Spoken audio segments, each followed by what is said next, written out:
Hey guys, Mason here. Remember in the last one when we talked about the new Killhouse Keymod Shroud and the new TMC Headhunter barrel for the TMC? Well, today we're going to do a quick install and show you how to put those on. It's really easy. Pay attention. Cue the intro.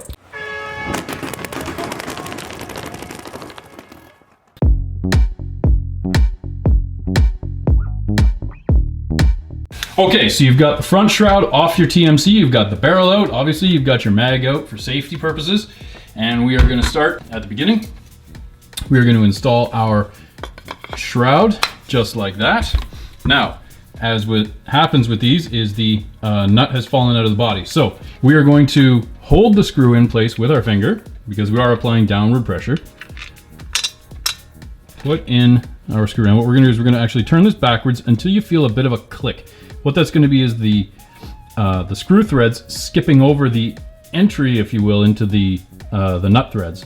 So there we go. Oh, there it is. Okay, so you hear a little click and you just go the other way. This will help prevent cross threading and then having to pay somebody like me to rip this out and, you know, fix your gun for you. So that's your shroud is on there. That's all there is to that.